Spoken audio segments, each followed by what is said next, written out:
يسعد لي أوقاتكم حبايبنا متابعي مطبخ أرابيز، إن شاء الله تكونوا جميعا بخير. رجعت لكم من جديد بوصفة طيبة كتير والكل بيحبها، هي الكيك السادة الهش. قبل ما ننتقل للمكونات لا تنسوا تعملولنا لايك واشتراك وتفعلوا زر الجرس حتى يوصلكم كل شي جديد. تابعونا على الفيسبوك وعلى الانستغرام. خلينا نشوف المكونات.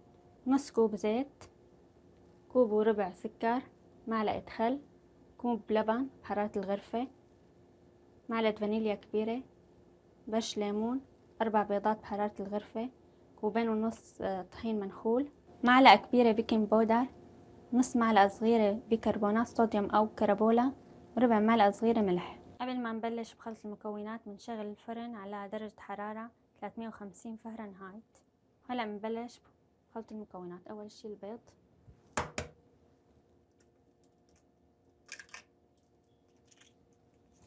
ضفنا البيض. هلا بنضيف السكر،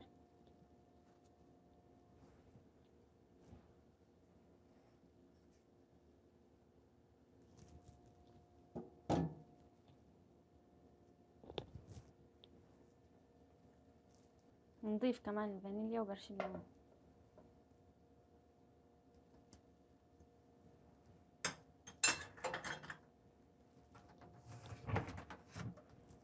نخلط المكونات مع بعضها. الخفاء الكهربائية،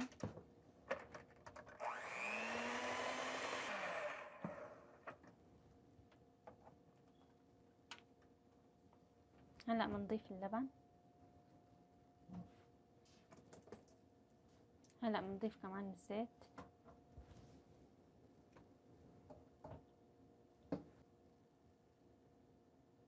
والخل. نخفقهم حوالي دقيقة.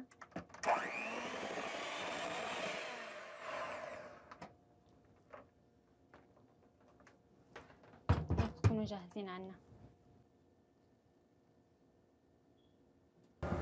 هلا بنخلط المواد الجافة مع بعضها.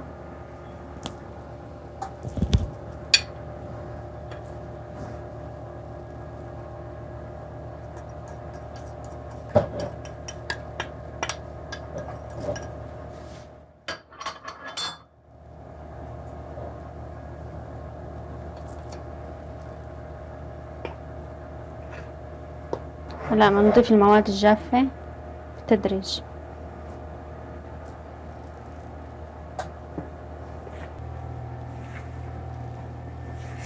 هيك الخليط صار عنا جاهز.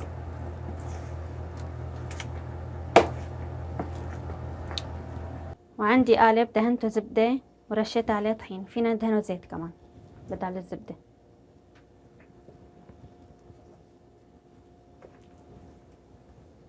هلا رح اضيف الخليط. هلا بنهزه هيك شوي بناخده على الفرن. هلا بنحطه بالفرن لمدة 40 دقيقة. أول 30 دقيقة لازم ما نفتح الفرن أبدا. هلا بعد مرور 40 دقيقة من تحت 3 دقايق من فوق صار الكيك جاهز. هلا رح نشوفه إذا مستوي من قلبه. وسطة عود خشبي. كيك صار عنا جاهز مستوي من كل الأطراف. هلا رح اقلبه على رجات التقديم.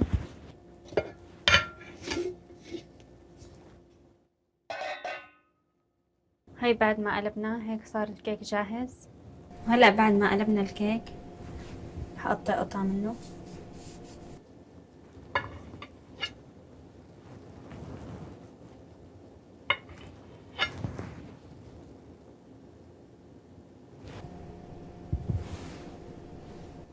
هيك شكله النهائي، هش وطري.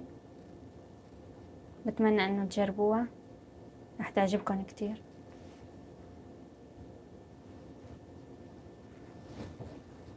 هلا رح كمله تقطيع. هيك حبايبنا الكيك صار جاهز. بتمنى هالوصفة تجربوها لانها كتير طيبة. النتيجة روعة، طري وهش، مضمونة 100%. إذا عجبكم الفيديو لا تنسوا تحطولنا لايك، واللي مو مشترك يشترك ويفعل زر الجرس حتى يصلكم كل شي جديد. تابعونا على الفيسبوك وعلى الانستغرام. وإذا في أي استفسار اكتبولي بالتعليقات. يعطيكم العافية وصحتين وهنا.